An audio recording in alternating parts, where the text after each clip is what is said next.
Hello learners, welcome back to the channel Economics at Ease. I'm Nidari Educator and हमने previous class में demand का start कर दिया था चैप्टर, उसकी समरी में स्टार्ट कर दी थी मैंने।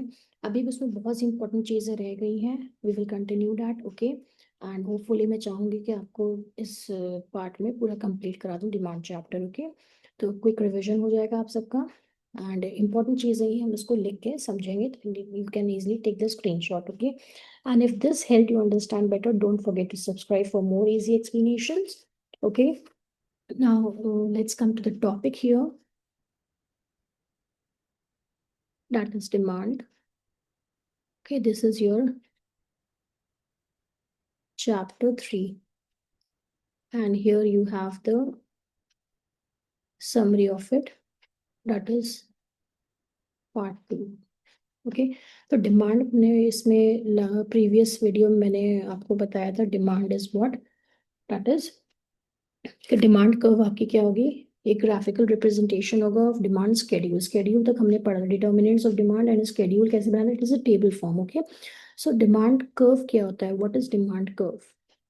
तो डिमांड कर्व में दो चीजें आपको याद रखनी है। That is first of all it is of inverse relationship, ये शो करता है हमेशा, ठीक है। Inverse relationship between quantity demanded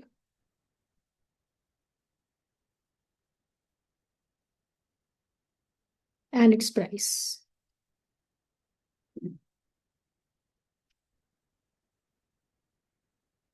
Keeping other factors constant, यानी कि जितने भी हमने फैक्टर्स पढ़े थे ना, size of the population and season and weather, okay, price of the complementary and substitute goods, price of the related goods, जो भी हमने पढ़ा था वो सब जाके फैक्टर्स हैं, अदर फैक्टर्स में आते हैं वो, they will remain constant, okay, and only the change will occur with the price and the quantity demanded, okay। So because of that it has what, एक तो ये पॉइंट होके इनवर्स रिलेशनशिप होता है, and this is always downwards sloping curve। तो अब हमने schedule में पढ़ा था, यहाँ पे टेबल में बना देती हूँ, ओके। तो इससे आपको और ज़्यादा आसानी समझ में आ जाएगा कि जब इंडिविजुअल डिमांड थी, यानी कि एक कंज्यूमर के बारे में पढ़ लेते हैं, ओके। और यहाँ पे मैं कर देती हूँ आपकी मार्केट डिमांड, ओके। तो मैं टेबल के थ्रू बताऊंगी ताकि आपको आराम से ज़्यादा समझ में आ जाएगा। तो टेबल में हमने फॉर एग्जांपल लिया था कि एक कंज्यूमर की प्राइस कितनी है, उसकी क्वांटिटी कितनी होगी, राइट। तो फॉर एग्जांपल ये मैंने ले लिया price and this is quantity demanded, okay. तो जब प्राइस इसका सपोज 10 था तो उसने क्वांटिटी कितनी ली, 100 खरीदी एक कंज्यूमर ने। और अगर किसी चीज़ का प्राइस कम हो गया तो जाहिर सी बात है उसकी क्वांटिटी क्या हो जाएगी, बढ़ जाएगी। So as the price reduces, as the price falls, quantity demand increases, so this is known as the inverse relationship, right। now इसी को अब मैं अगर आपके ग्राफ में ग्राफिकल प्रेजेंटेशन कर दूं इसका, तो क्या रहेगा इसका, ठीक है। इसको कैसे करेंगे, फॉर एग्जांपल मैंने ऐसा ग्राफ बनाया y o and x, that is the two x's, okay। यहाँ पे हम प्राइस ले लेंगे and here you can take quantity demanded, okay। now we will point out here ये 5 है प्राइस, ये 10 है प्राइस, ये 0 था, यहाँ पे 100 हो गया, यहाँ पे क्वांटिटी डिमांडेड ये। ना इसी को अब आप इसको फिगर आउट करिए। फॉर एग्जांपल जब आपका प्राइस 10 था तो आपकी क्वांटिटी कितनी थी, 100 थी। तो प्राइस 10 पे क्वांटिटी कितनी, 100, ओके। जब इसका प्राइस कम हुआ, फॉल हुआ, प्राइस देखिए फॉल कर रहा है, तो 5 से हुआ तो बढ़ गई डिमांड, कितनी होगी, 200। So it's a downward sloping curve, this is your D curve. तो ये क्या आपका आ गया, ये हो गया graphical representation individual demand curve. ये इंडिविजुअल डिमांड कर्व आपने शो करी है टैबुलर फॉर्म में या स्केड्यूल में, and this is your graphical okay, graphical representation, तो अगर ग्राफिकल रिप्रेजेंटेशन बताएंगे तो हम इस तरह ग्राफ में करेंगे, यानी कि ऐसा हम बनाएंगे, ये Reedy curve, downward sloping curve, and this is, आप आराम से इसको बता भी सकते हैं दोनों फॉर्म में, ठीक है। सेम हियर अब हम मार्केट डिमांड का करते हैं, राइट। तो मार्केट डिमांड में फॉर एग्जांपल हमने पहले हम इसका टैबुलर फॉर्म बना लेते हैं।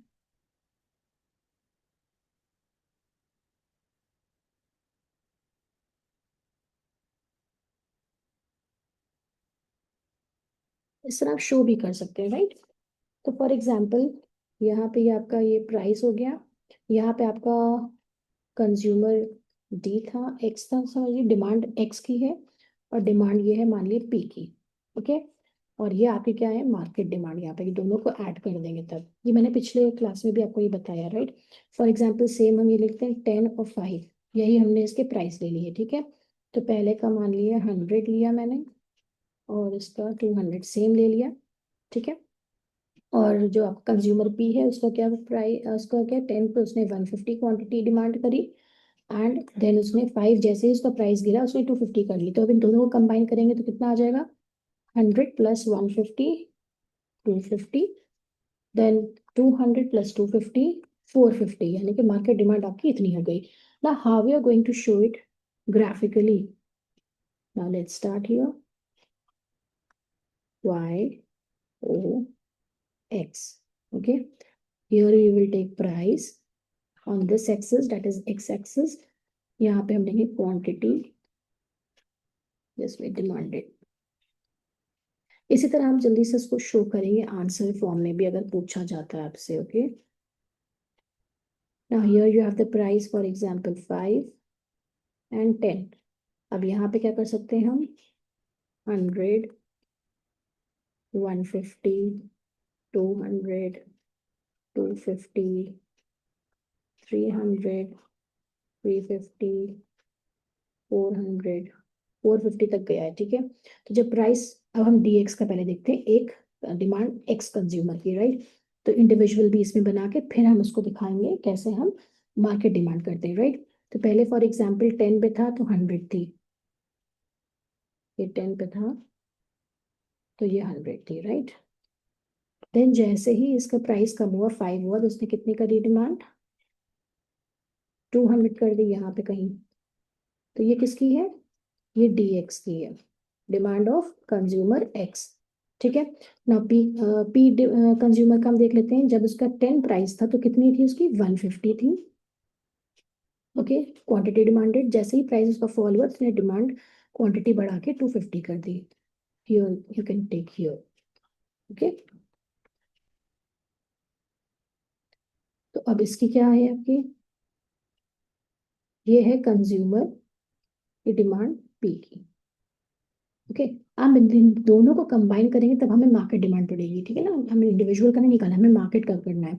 मार्केट में जैसे ही प्राइस आपका 10 था, आपकी कितनी मार्केट डिमांड होगी, 250, ईयर, ये देखिए 250 है ना 10 पे, ओके। हमें इसी को देखना है। और 5 जैसे ही हुई इसकी 450 हो गई, 450, जस्ट इमेजिन हियर, इतना, ये क्या हो गई, ये और फ्लैट हो गई मार्केट डिमांड, ये मार्केट डिमांड कर्व है, okay. So why this is here? That is market demand is always flatter than individual. ये देखिए इंडिविजुअल कितनी ऐसी ऐसे ही है बस, ठीक है ना, that is downward sloping, और ये कितनी है, ये फ्लैटर है। So क्वेश्चन हमेशा आपसे पूछा जाता है कि why market demand curve is flatter, okay? तो यहाँ पे देखिए चेंज कितना है, पहले में क्या था, खाली 100 और 200 का था, 100 का था, 150 and 250 अगेन 100, ओके। ना हियर 250 and 450, तो बहुत ज्यादा चेंज आ गया, राइट। तो जब गैप ज्यादा होता है तो इसी की वजह से ये क्या होता है, that is market demand is always flatter, तो you can write the answer or here, that is market demand is always, ये हमेशा क्वेश्चन पूछा जाता है, मैं इसीलिए लिख रही हूँ, okay. So please take the screenshot afterwards, flatter then, very important, individual demand curve because आपने चेंज देखा ना, बहुत डिफरेंस है, because there is a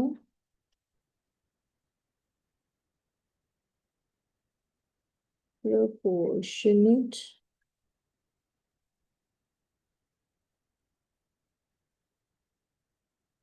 because their proportionate changes more. There is one yoga. Their proportionate changes more. Okay. So ये reason हमेशा पूछा जाता है. Why market demand? Why market demand is always low? Okay? तो इसलिए आता है because change individual का और market में बहुत गैप है. ओके, डिफरेंस देख रहे हैं 250 and 450, 100 and 200, 150 and 250. Okay, please take the screenshot. Now the next is your slope of demand curve. Slope of demand curve मैंने ऑलरेडी आपको बताया डाउनवर्ड स्लोपिंग होती है. ओके, लेकिन हम इसको कैसे बताते हैं? Slope of demand curve is what? That is, इसका एक फॉर्मूला है, वो हमेशा याद रखिएगा. चेंज इन प्राइस, जो ट्रायंगल है इसको हम कहते हैं change. Okay, change in price upon change in quantity. Q T Y मैंने लिख दिया शॉर्ट में, right? That is delta Q. ये इसका फॉर्मूला जब भी पूछा जाएगा, you have to express like this and it shows an inverse relationship. वही जो मैंने बताया था, और डिमांड कर्व का आप वो बना देंगे. और this is, that is the diagram like this.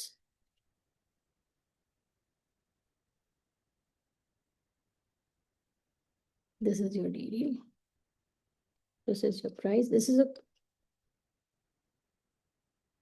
demand curve, right?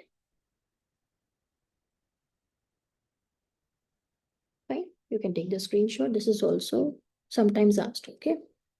Slope of demand curve अगर पूछा जाएगा, always you have to answer like this. Now come to the next point. That is the law of demand. इसको मैं new page से start करती हूँ. It would be easy for you.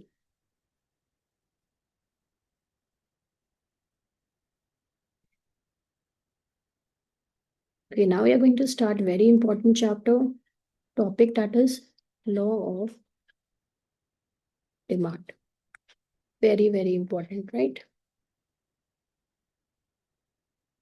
Law of demand is what? That is simply मैंने आपको बताया था, which shows an inverse relationship between the price and the quantity demanded, keeping other factors constant. जो मैंने आपको बताया था, this law is also known as first law of purchase.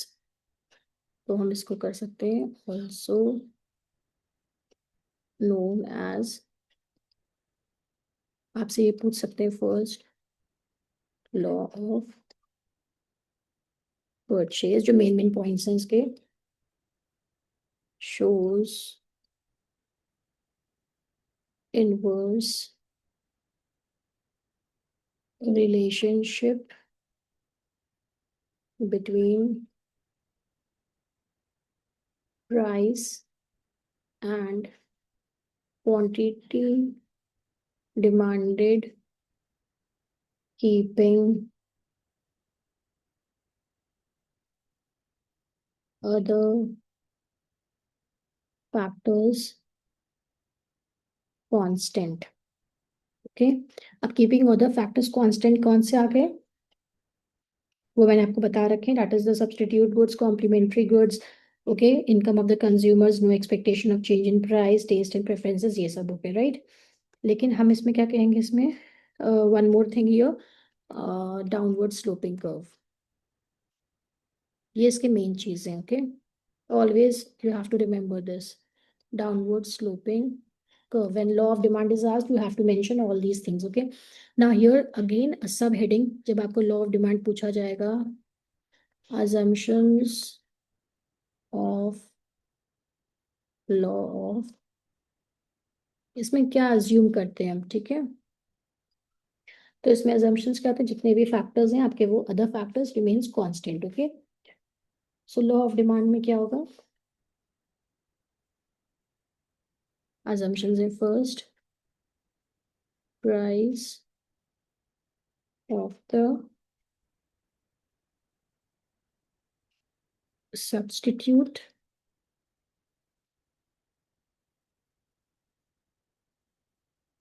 and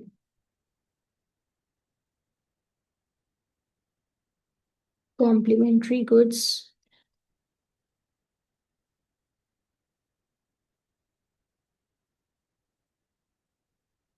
remain constant, right? मैंने दोनों को एक साथ मिक्स कर दिया, सब्स्टिट्यूट कॉम्प्लीमेंट को अलग अलग नहीं लिखा है, नहीं. No income of the consumer remain the same. Income of the consumer remains the same, यानी कि जो कंज्यूमर की इनकम है वो भी नहीं चेंज होगी, सिर्फ क्या चेंज होगा, price of the good. Okay, given good. बाकी सब चीजें कांस्टेंट रहेंगी. Okay, no expectation. आपको इसी तरह लॉ ऑफ डिमांड पूरा एक्सप्लेन करना होगा. Okay, of change in price in future. And fourth है आपका no change in taste and preferences. Okay, then you will draw the diagram like this.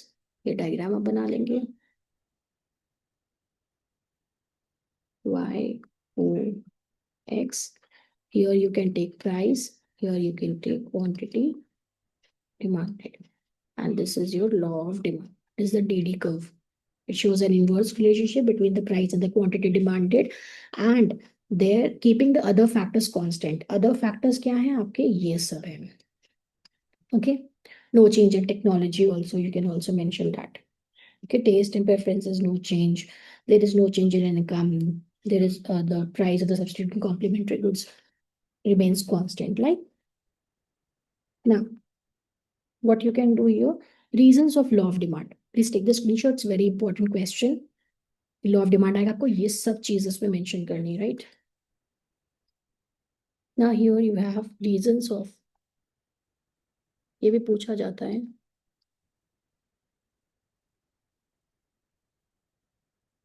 ये law of demand जो है आपका होता ही क्यों है, राइट? रीजंस ऑपरेट क्यों करता है law of demand. Okay, why this operate. First of all क्या है आपका, law of diminishing marginal utility.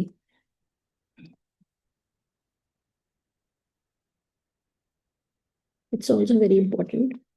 Diminishing marginal utility, इसका मतलब क्या है, लॉ डिमिनिशिंग. डिमिनिशिंग का मतलब कम होना, किसी भी चीज का कम होना. ओके, मार्जिनल मतलब एडिशनल. इसी तरह आप इसको अपने याद रखिएगा ताकि आप अपने वर्ड्स में लिखें. Utility means satisfaction. Okay, so when utility means satisfaction, as we consume more and more of a commodity. अगर हम एक कोई भी कमोडिटी ले लें, फॉर एग्जांपल चॉकलेट, और हम बार बार उसको कंज्यूम करें तो क्या होता है, सेटिस्फैक्शन लेवल थोड़ा कम हो जाता है. जैसे with the additional unit. Okay, जैसे हम उसका चॉकलेट का एक चॉकलेट खाएंगे, दो खाएंगे, तीन खाएंगे, चार खाएंगे, and as we are going to consume one more chocolate, that is the fifth one, तो क्या होगा, सेटिस्फैक्शन लेवल थोड़ा कम हो जाएगा. तो इसमें बताते हैं law of diminishing marginal utility. इसमें रीजन होता है लॉ ऑफ डिमांड का, कि जैसे, और तभी इंसान जो है खरीदेगा, कंजम्पशन करेगा, जब क्या होगा, demand will be made when it's price falls. Okay, तो प्राइस जब फॉल करेगा तभी आपका लॉ ऑफ डिमांड आएगा. Okay, the next is here the substitution effect.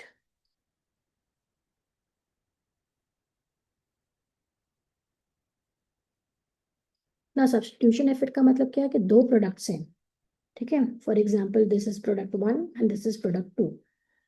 ठीक है, जब price of product, when the price of substitute goods the fall down. For example इसके क्या हुए, प्राइस कम हो गए, ठीक है, इन कंपैरिजन टू दिस. इसके सेम है प्राइस. ओके, इसके प्राइस सेम है, सेम प्राइस है, और इसका क्या हुआ, प्राइस फॉल हो गया. So the people will switch over to this only. क्यों, क्योंकि इसलिए इसका प्राइस कम है, तो इसी की क्वांटिटी भी, डिमांड भी ज्यादा रहेगी. ठीक है, क्योंकि क्या हो रहा है, सब्स्टिट्यूट गुड में दो तरह के गुड्स हैं जो कि आप एक जगह पे यूज कर सकते हैं, right. You can replace that good. For example Pepsi and Coke. ठीक है, तो जैसे ही पेप्सी का क्या हुआ, प्राइस कम हुआ, कोक का क्या है, सेम है, तो क्या हो जाएगा, आपको सेटिस्फैक्शन उतना ही मिल रहा है, so what you will do, इसकी ही डिमांड और बढ़ जाएगी क्योंकि इसका प्राइस जो है कंपैरेटिवली कोक के अभी भी कम ही है, okay, and you are getting the satisfaction equivalent. So what happens here, substitution effect में क्या होता है, again where the price is low the demand will be high, okay, तो reasons of law of demand ये है। Then third आपका reason क्या है इसमें, दैट इज इनकम इफेक्ट। जो मैंने आपको बताया था ना इनकम इफेक्ट में, कि जैसे जैसे आपकी इनकम जो है, इनकम इफेक्ट में real income and money income है, ठीक है, तो परचेजिंग पावर क्या होती है, PP is also called the real income, that is the purchasing power, okay, income उतनी ही रहे बस प्राइस कम हो जाता है, okay. So effect on demand when real income of the consumer changes due to change in the price of the given good, okay. So ये हो जाएगा, देन आपका क्यों reason of law of demand आ जाएगा इसमें, एडिशनल कस्टमर्स। जब आपके जो पुराने कस्टमर्स हैं, फॉर एग्जांपल जैसे ही आपका प्राइस कम हुआ, ओके, तो क्या होगा, जो पहले नहीं खरीद पा रहे थे लोग, अब वो उसमें और एंटर करेंगे, तो क्या होगा, डिमांड आपकी बढ़ जाएगी, right. Then the next is different uses, different uses, okay, कोई भी एक चीज अगर हम उसको बहुत से मल्टीपल यूजेस में यूज कर रहे हैं और उसका प्राइस कम होगा, तो जाहिर सी बात है उसकी डिमांड बढ़ जाएगी। For example milk, I have already told you, और electricity in our videos, okay. Then what else is left here, okay, now exceptions of law of demand, so you can take this screenshot, what are the reasons for law of demand, okay, I've already explained it in, you can say पूरा explanation में दे चुकी हूँ already, we are doing the just the revision, okay। now exceptions, कुछ जगह पे आपका ये law of demand work नहीं करता, डेट इज प्राइस उसके कम होते हैं तब भी डिमांड नहीं बढ़ती, okay. Exceptions of law of demand,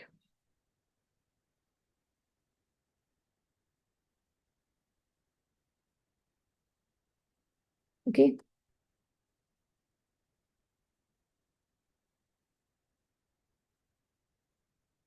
ये एक्सेप्शंस क्या होता है, जहाँ पे आप कह सकते हैं लॉ ऑफ डिमांड आपका वर्क नहीं करता है, मैं सिंपल में लिख रही हूँ, डज नॉट ऑपरेट और fail law of demand, okay ना। फर्स्ट एक्सेप्शन इसका क्या है, गिवन गुड, यानी कि सस्ते वाले गुड। ये मैंने आपको समझाया था पहले भी कि हमारी जैसे ही सैलरी बढ़ती है हम क्या करते हैं, जो जैसे फॉर एग्जांपल आपके ग्रेन्स थे, income as the income rises, okay, तो क्या होता है, उनके प्राइस अगर कम भी होगा तब भी हम उनकी डिमांड नहीं करते हैं, वाई। फॉर एग्जांपल हम कोर्स सीरियल्स लेते थे, okay, jowar and bajra for example, और जैसे इनका प्राइस कम हुआ, हमारी सैलरी बढ़ी हुई है, then what we will shift over to the superior cereals, okay, like wheat and rice. तो इसलिए गिवन गुड में क्या होता है आपका, ये वर्क लॉ ऑफ डिमांड जो है आपका वर्क नहीं करता है, ओके। सेकंड क्या है आपका, स्टेटस सिंबल। कुछ लोग होते हैं स्टेटस के लिए चीज़ों को खरीदते, फॉर एग्जाम्पल डायमंड है, गोल्ड है, तो उनका प्राइस अगर कम भी होगा, ठीक है, तो ज्यादा भी होगा तब भी, and what due to the prestige they confer upon the possessor, okay. तो अगर उनका प्राइस फॉल होगा, they will no longer be considered as status symbol, तो उनका जब प्राइस हाई होगा तभी हम उसको ज़्यादातर प्रेफर करते हैं, ठीक है। तो कोई यहाँ पे लॉ ऑफ डिमांड आपका नहीं ऑपरेट करता है, राइट, उसके प्राइस हाई होंगे तब भी हम लेंगे। Then fear of shortage, fear of shortage का मतलब क्या, अगर मुझे पता चल गया है कि नेक्स्ट 2 डेज में फॉर एग्जाम्पल के पेट्रोल के प्राइसेस जो है शॉर्टेज हो जाएंगे petrol, okay, so fear of shortage में भी यहाँ पे लॉ ऑफ डिमांड वर्क नहीं करेगा कि प्राइसेस का हम वेट नहीं करेंगे कि फॉल करे, हम बस खरीद लेंगे या भर लेंगे, वो चीज़ रख लेंगे अपने पास स्टॉक में, right. Then ignorance, for example if I am not aware of the prices prevailing in the market, तो हमें उससे भी फर्क नहीं पड़ेगा प्राइसेस कम हो ज़्यादा, because I am unaware of it, okay. तो इस वजह से भी यहाँ पे लॉ ऑफ डिमांड आपका ऑपरेट नहीं करेगा। Then fashion related goods, fashion में आपको पता है ना कि फैशन कोई भी होगा, कोई भी चीज़ें चल रही होंगी फैशन में, वो अगर हाई प्राइस भी होगा तब भी लोग उसको खरीदते हैं, so in this case again the law of demand does not operate, okay. Then necessities of life, okay, तो नेसेसिटीज में क्या होगा, फॉर एग्जाम्पल मेडिसिन का मैं ले लेती हूँ एग्जाम्पल, कि अगर नेसेसिटीज में आपकी मेडिसिन हैं, ओके, तो क्या होगा, अगर मेडिसिन के प्राइस बढ़ भी जाएंगे तब भी I have to consume it, okay, I have to purchase that whether it's price high और लो। ठीक है, तो इसमें क्या होगा, हम इसमें उसको छोड़ नहीं सकते हैं, राइट। तो wheat, salt, medicine etcetera, they are the necessities of life due to their constant use, okay. So in these kind of examples, the law of demand does not operate. Then change in weather. अब change in weather का मतलब क्या है? For example, अगर मुझे umbrella monsoon में चाहिए है, ओके, या रेनकोट चाहिए है, तो वेदर उसका प्राइस ज़्यादा होगा, तब भी मैं उसकी डिमांड ही बढ़ेगी। ठीक है, क्योंकि उस वक्त मैं क्या करूँगी, मुझे मुझे वो वेदर की ज़रूरत है ना, मुझे उस वेदर में, तो उसके प्राइस अगर राइज भी होंगे तब भी मैं उसकी डिमांड करूंगी। ठीक है, so in this cases the law of demand does not operate, okay. I hope काफी समझ में आ गया होगा इसमें। Now next here, movement along the demand curve and shift in demand का very important topic, please take the screenshot here, okay. तो demand आपकी क्या होती है यहाँ पे, चेंज इन डिमांड दो तरह से होती है, दिस इज वेरी इंपॉर्टेंट। यही बस आपका मेन इंपॉर्टेंट टॉपिक है, इसके बाद आपको ऑलमोस्ट ये फिनिश हो जाएगा, ओके। चेंज इन डिमांड दो तरह से होती है,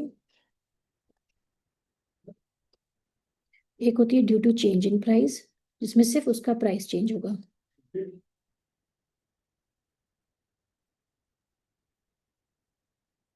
very very important.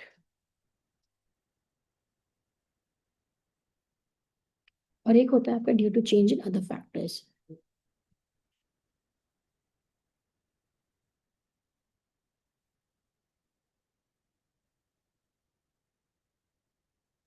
Other factors में मैंने आपको बता दिया था already, price of the given good को छोड़ के बाकी सब आ जाएगा, that is the taste, preference, income, complementary goods और आपके substitute goods, everything, okay.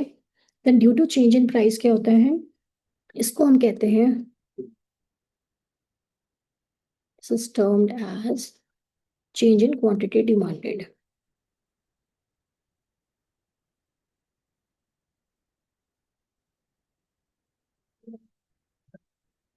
This is termed as change in demand. This is very important please, मैं इसीलिए आपको ये ग्राफ के थ्रू बता रही हूँ ताकि बच्चों को फ्लो चार्ट के थ्रू जल्दी याद होता है, ओके। नेक्स्ट इसमें पॉइंट क्या हो जाएगा, difference between a graphically expressed as,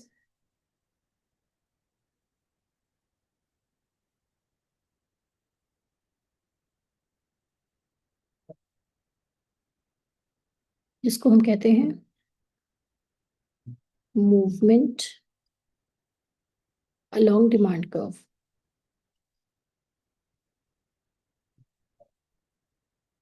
okay. हम इसको क्या कहते हैं,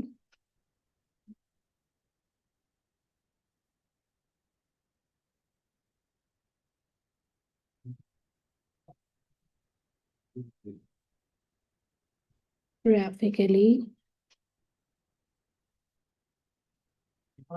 एक्सप्रेस्ड एज शिफ्ट इन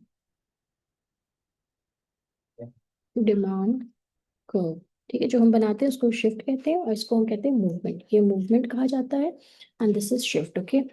फिर नेक्स्ट पॉइंट क्या आता है यहाँ पे इंपॉर्टेंट इसका, movement along the demand curve जो होता है ये होते हैं दो तरह के, ओके। जो movement along the demand curve है ये आपका, ये शिफ्ट इन डिमांड कर्व है, राइट। तो मूवमेंट इन डिमांड कर्व को हम दो चीजों में डिवाइड करते हैं, एक होता है downward movement,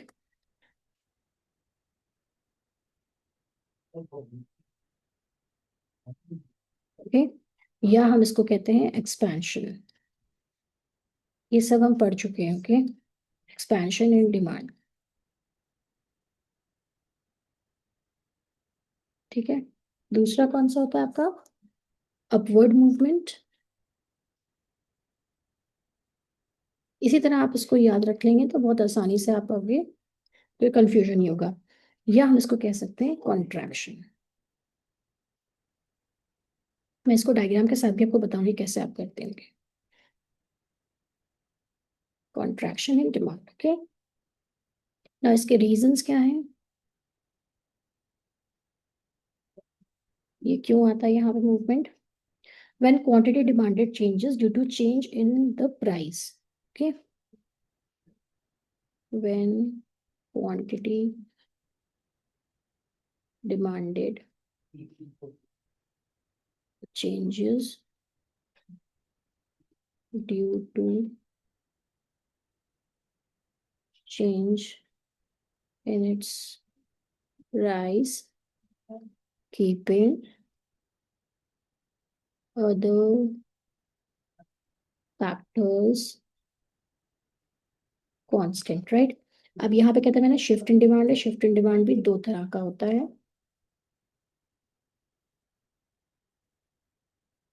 shift in demand is also of two types, okay. Increase and decrease. Increase होता है in demand and decrease in demand. Increase in demand को हम क्या क्या कह सकते हैं? हम कहते हैं इसको राइटवर्ड शिफ्ट,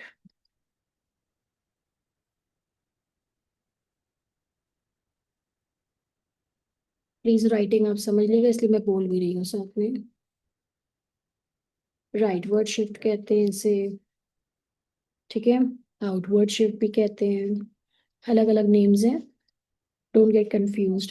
फॉरवर्ड शिफ्ट भी कहा जाता है, ये सब मैं आपको ऑलरेडी एक्सप्लेन कर चुकी हूँ, उनके नेम्स हैं अलग अलग, ओके। और अपवर्ड शिफ्ट, अपवर्ड शिफ्ट। उनके डिक्रीज इन डिमांड को हम क्या कहते हैं? Leftward shift. इसमें प्राइस आपका कांस्टेंट रहता है, राइट। और क्या होता है, बाकी सब चीजें आपकी जितनी भी होती हैं, price of the substitute goods, complementary goods के रीजन है ना, इसी की वजह से ये ऑपरेट करते हैं, राइट। लेफ्टवर्ड शिफ्ट कहती हूँ मैं इसको, मैं क्या बल्कि इकोनॉमिक्स में बोला जाता है, राइट। इनवर्ड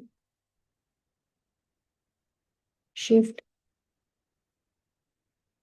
बैकवर्ड शिफ्ट और डाउनवर्ड शिफ्ट, ओके। इसके रीजंस क्या है? इसके रीजंस हैं आपके demand changes due to change in any other factors, okay. Demand changes due to change in other factors keeping the price of the product constant. तो क्या हो जाएगा आपका? For example price of substitute goods, price of complementary goods, ये सब change करेंगे, right. Income of the consumers, test preferences, size of the population, okay, and change in season and weather. तो ये मैंने शॉर्ट नहीं थे because there is no space, लेकिन आपको वही सब चीजें रिमाइंड करा दी, right. Please take the screenshot. अब फिर मैं डायग्राम्स के थ्रू कैसे आप बताएंगे डाउनवर्ड मूवमेंट और अपवर्ड मूवमेंट, इंक्रीज और decrease, okay, in demand curve, how we are show. इसको मैं कंटिन्यू करती हूँ नेक्स्ट पेज पे। Please take the screenshot. Now here very important, how we are going to show it. So due to change in price पहले कर लेते हैं।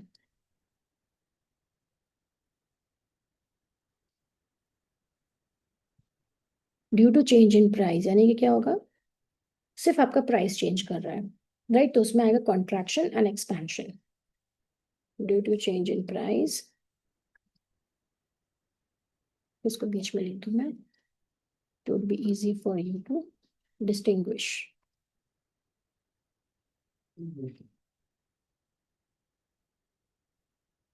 ये आप कभी भूलेंगे नहीं, इस तरह मैं बना दूंगी जब।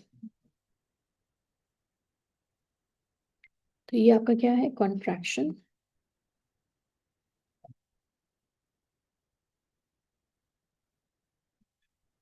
And expansion,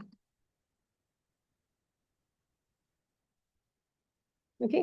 this is what movement due to change in price का मतलब है मूवमेंट इन डिमांड कर्व।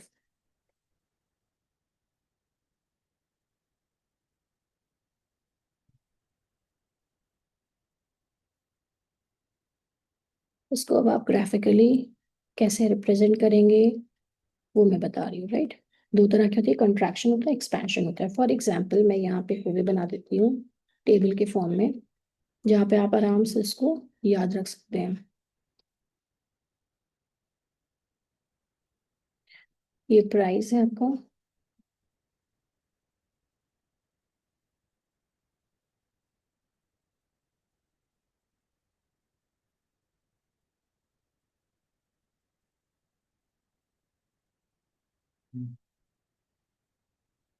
ये प्राइस है, ये क्वांटिटी डिमांडेड है। ओके, फॉर एग्जाम्पल 10 प्राइस था तो कितनी क्वांटिटी थी, 100 थी। 20 हुआ तो 50 हो गई। ओके, तो हम इसको ग्राफिकली कैसे प्रेजेंट करेंगे, ऐसे कॉन्ट्रैक्ट हो रहा है, प्राइसेस कम ज्यादा हो रहे हैं डिमांड कर्व की तरह, राइट।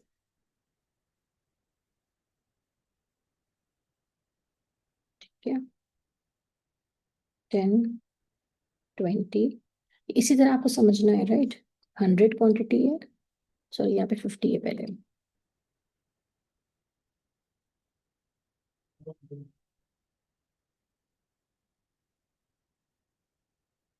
ओके, तो पहले 10 था तो कितना था, 100 था। ठीक है, और जैसे ही 20 हुआ तो क्वांटिटी क्या हुई, प्राइस बढ़ा तो उसकी क्वांटिटी भी कम हो गई।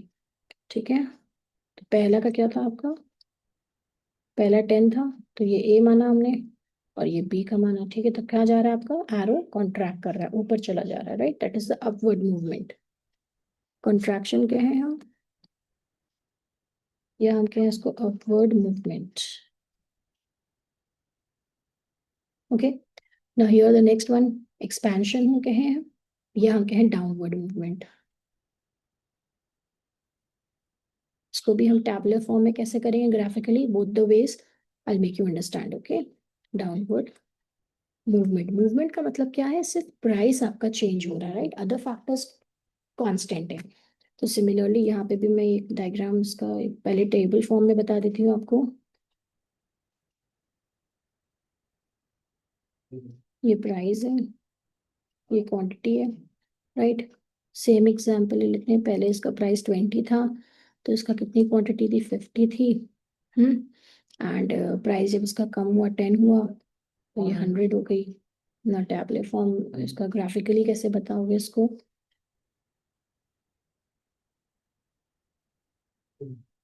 ये 20 है, 10 था, 50 एंड 100, ये प्राइस है, ये क्वांटिटी डिमांडेड, यहाँ पे भी क्वांटिटी डिमांडेड है। Now when the price was 20, then demand was only 50. Okay, यहाँ कहीं पे ये आया। And when the price is 10, then demand expand हो कितने हैं, तो देखिए ये डिमांड कर्व तो सेम बन रही है, ये डिमांड कर्व तो सेम है, बस क्या फर्क है, जो 20 था तो ये क्या है आपका ए पॉइंट हो गया, ये आपका बी पॉइंट हो गया, तो क्या हो गया, ये एक्सपैंड कर रही है। ठीक है, जैसे ही प्राइस फॉल किया आपने ये बढ़ा दिया, तो ये एक्सपेंशन क्या हो रहा है, डाउनवर्ड मूवमेंट आ रहा है ना, so this is known as the expansion or downward movement. Okay, please take the screenshot. अब मैं आपको बताऊंगी, फिर नेक्स्ट है आपका shift in demand. Okay, this is also very important. shift in demand curve में क्या होता है, शिफ्ट में या तो आपका इंक्रीज करेगा डिक्रीज करेगा, या तो राइट शिफ्ट करेगा तो लेफ्ट शिफ्ट करेगा कर्व। ठीक है, demand curve, but the main thing is this, that is price remains constant and there is change in the other factors अगर मैंने आपको बता रखे हैं, price of the complementary goods, price of the substitute goods, okay, taste and nature, preferences change करेंगे, income of the consumer change करेंगे, all these things. Okay, now very quickly I'm going to just tell you here shift कौन कौन से होते हैं। एक होता है आपका इंक्रीज, इंक्रीज इन डिमांड, और क्या कहते हैं हम इसे, राइटवर्ड शिफ्ट।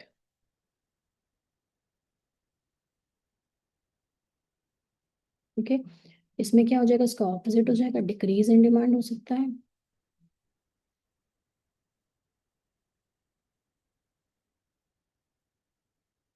और हम इसको दूसरे नाम से जानते हैं, alternate name, leftward shift in demand curve.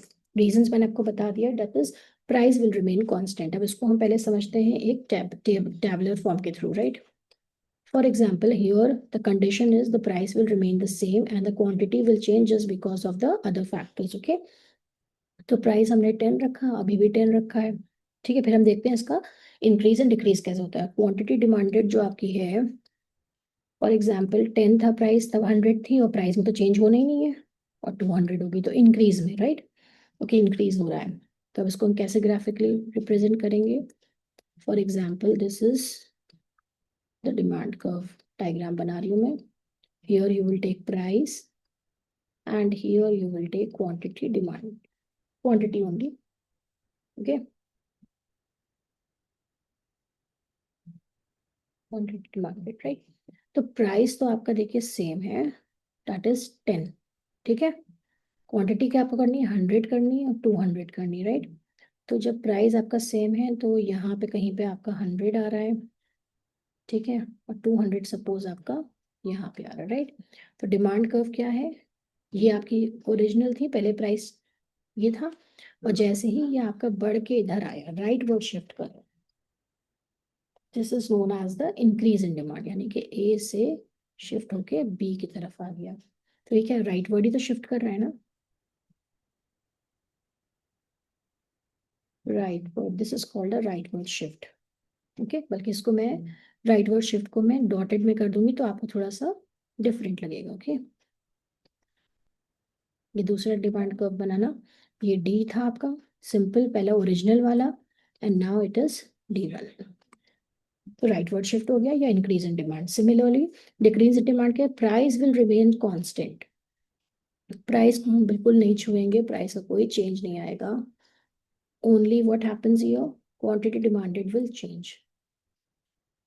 Okay, here again same price हमने 10 लिया, और सपोज मेरा पहले क्या था, 200 था डिमांड, अब फिर मेरा घट के कम हो गया, डिक्रीज हो गया, 100 हो गया. Now similarly I am going to draw this on the graph, YOX, two products, price and quantity. Price will remain same, that is 10. Okay, यहाँ पे क्या है, 100 and 200. तो पहला क्या है आपका, 200 था, this is your 200, and now here you have the 100.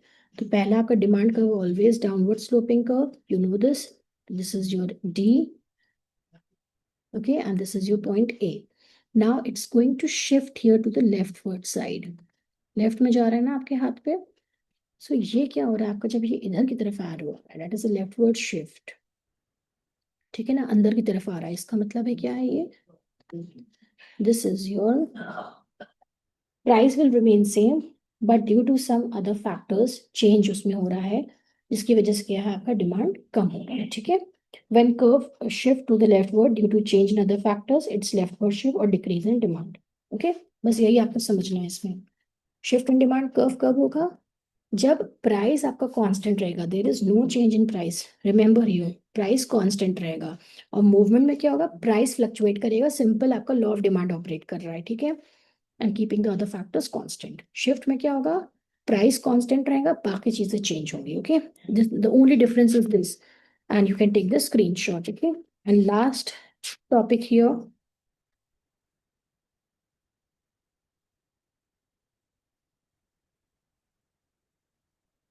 we have already completed almost everything here.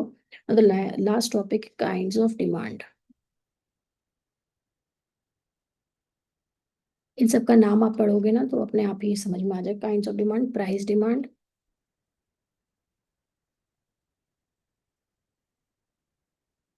okay, when the relationship between the price and the price demand refers to relationship between the price and the demand of the commodity. Okay, then income demand में क्या हो जाएगा, income से related होगा, relationship between income and the quantity demanded. Okay, then cross demand क्या है, ये 1 mark के लिए पूछा जा सकता है, right? Cross demand relationship between the demand for a given commodity and the prices of related commodities. Okay, then joint demand. Joint demand is what? At least two or more goods are demanded simultaneously to satisfy a particular want. Okay, तो joint demand होता है, for example, आपको अगर you need to prepare a tea, then you need sugar, milk and so many things. तो आपको joint demand के लिए करना पड़ेगा, right? Then fifth is composite demand.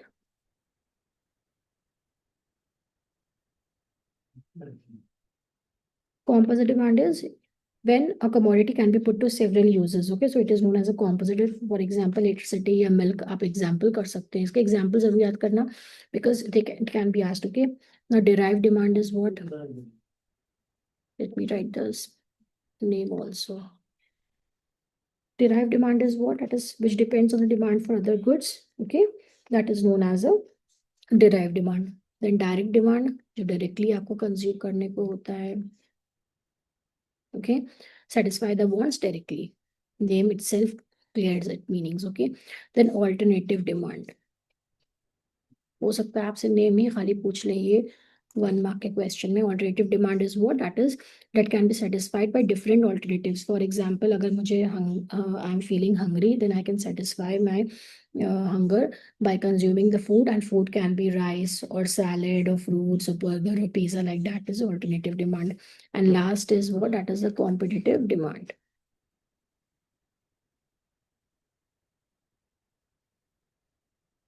Competitive demands is what? That is when two or close substitutes of each other, okay, and increase in demand of one of them will decrease the demand. जो हमने अभी पढ़ा था उसमें substitute वाले में, ठीक है ना. तो that is the competitive demand के जिसका प्राइस कम होगा उस पर हम ज्यादा स्विच करेंगे. ओके, सब्स्टिट्यूट गुड में for example T and coffee था, तो टी का प्राइस कम है लेकिन कॉफी में कोई चेंज नहीं आया प्राइस में, तो जिसका प्राइस कम होगा हम उसको स्विच कर जाएंगे. Okay, so this was the end of the theoretical part of the chapter demand. Hope you like it, all the explanations.